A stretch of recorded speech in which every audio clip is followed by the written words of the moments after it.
Uno de los temas en que se piensa poco, generalmente, es el origen del relieve. Cómo y cuándo se formaron las montañas, las colinas, los valles de los ríos, las llanuras, los acantilados, los precipicios, los volcanes. ¿Cómo se formaron? ¿De qué manera? ¿Cuándo? ¿Qué duración tuvieron estos procesos? ¿Cuáles son los procesos que los originan? ¿Cómo evolucionan en el tiempo? Todas estas preguntas tienen respuestas a través de una ciencia, una disciplina que precisamente se ocupa de eso, la geomorfología. La geomorfología es una rama de la geología que se ocupa en gran medida de mirar las rocas del lado de afuera, sobre todo la delgada capa contigua a la superficie. Las formaciones geológicas superficiales, los suelos, la acción de las aguas, las filtraciones, el flujo subterráneo, las dinámicas de los acuíferos, la vegetación y la acción humana, que generalmente tiene una fuerte influencia en todos estos fenómenos. Conocer estos aspectos ayuda a planificar las ciudades, los caminos, las obras de ingeniería, los proyectos agrícolas, el abastecimiento de agua para las ciudades y muchas otras cosas más. Desde mi punto de vista, el tema tiene gran importancia. Y tal vez por eso dediqué muchos años de mi vida a estudiarlo, de llevarlo a la práctica y enseñarlo. Para ello pude viajar hace muchos años a Estrasburgo, en Francia, donde estudié geomorfología en la Universidad Louis Pasteur, y luego de varios años de estudio y trabajos, obtuve un doctorado en esta materia. O sea que me especialicé en geomorfología, que es una rama de la geología donde yo ya había trabajado algunos años.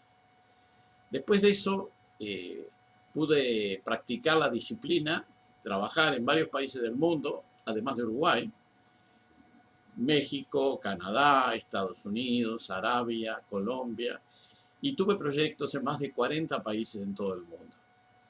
Este video pretende compartir algunos de mis conocimientos adquiridos y difundir aspectos de la geomorfología que permiten conocer la historia y la actualidad de nuestro planeta. Comenzaré este tema señalando uno de los aspectos claves para comprender los procesos dinámicos de la geomorfología. Ese aspecto es el agua. El agua se refiere a la aridez o a la humedad del clima. Hay zonas del mundo con pocas precipitaciones, muy poca lluvia. Son zonas áridas.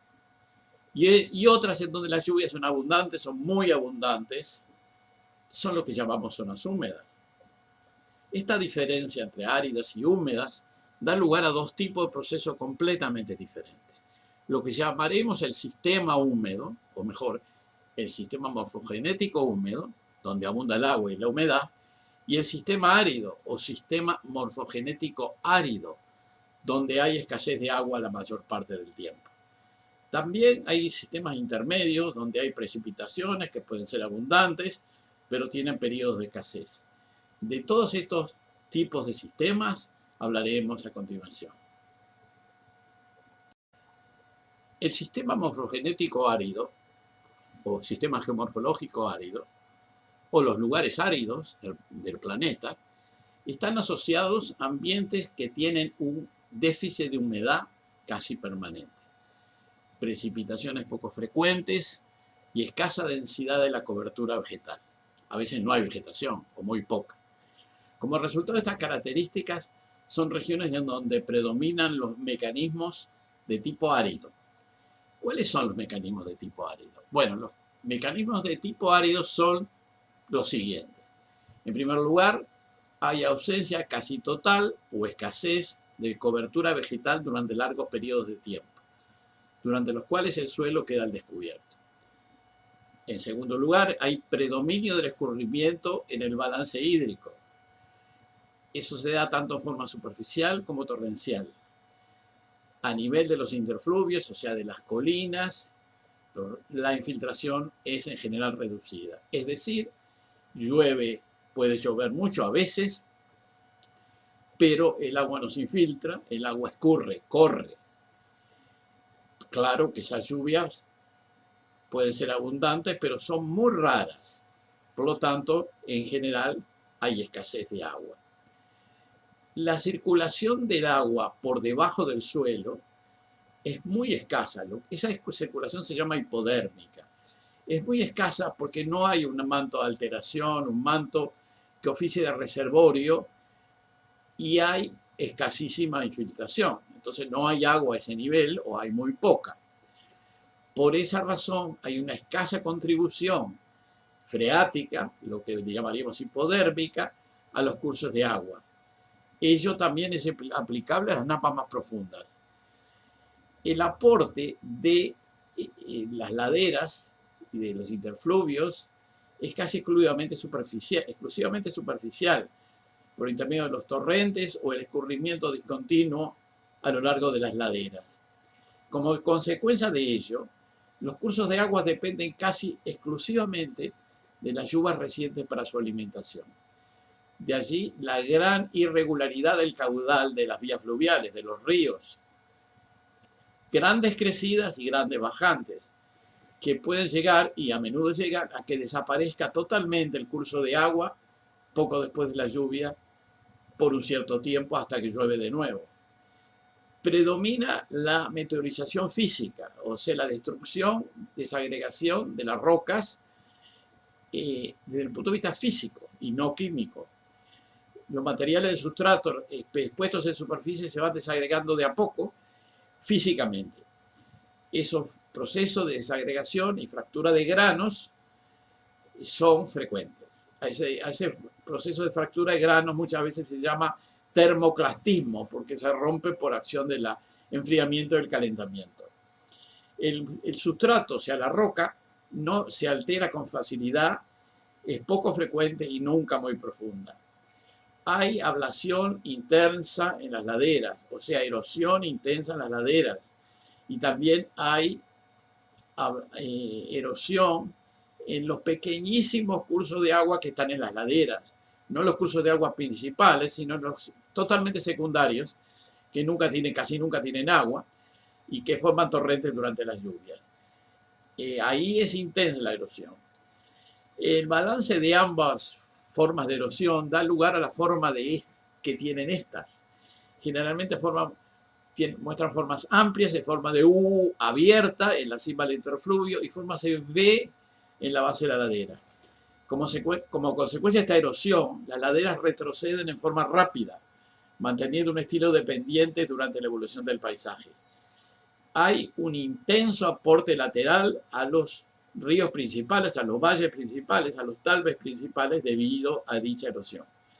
Por esa razón se rellena el fondo de los cursos de agua grandes y el fondo de estos queda relleno de materiales que el curso de agua no puede evacuar y ahí quedan y se van rellenando de a poco.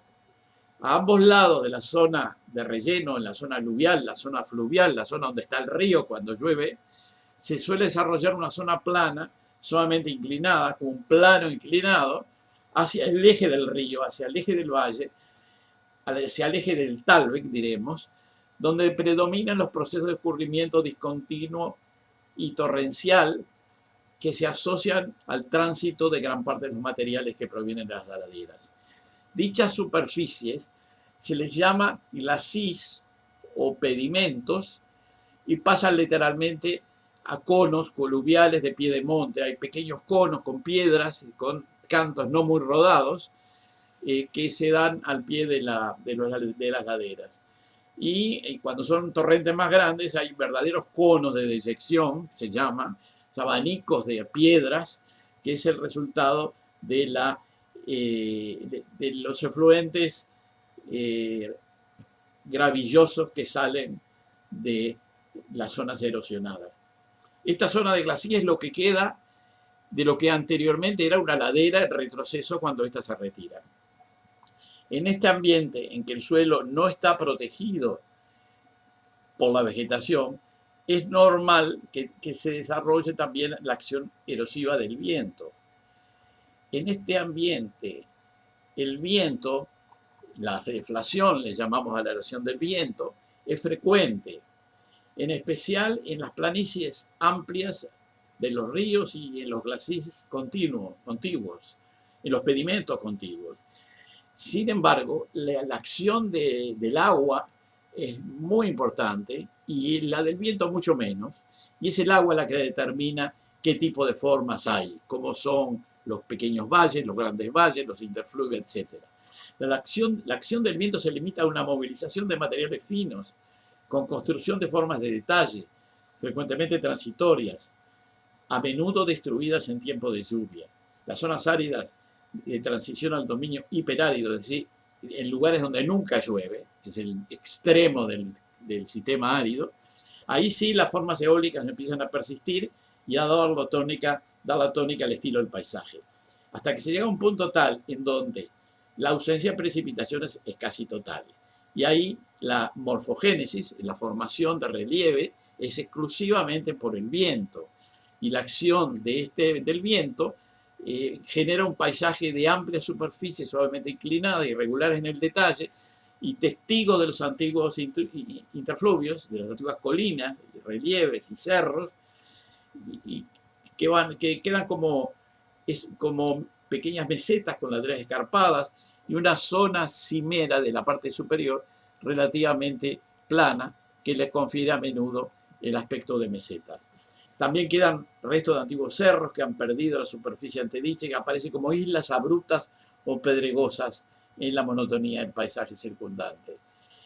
Es de hacer notar que no es frecuente que un paisaje sea exclusivamente el resultado de la acción de un solo sistema morfogenético. Los cambios climáticos son la regla y la persistencia climática es la excepción. Para que la acción de este sistema se interrumpa, basta un cambio climático de cierta consideración. Luego de producido dicho cambio, se generará una interferencia entre el paisaje heredado y el nuevo clima.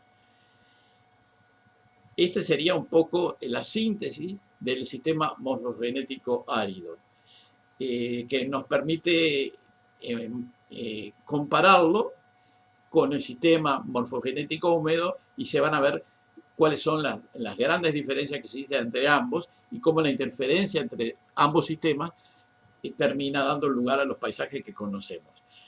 Acá termino en esta primera parte y luego seguiré hablando del sistema geomorfológico húmedo en un próximo video.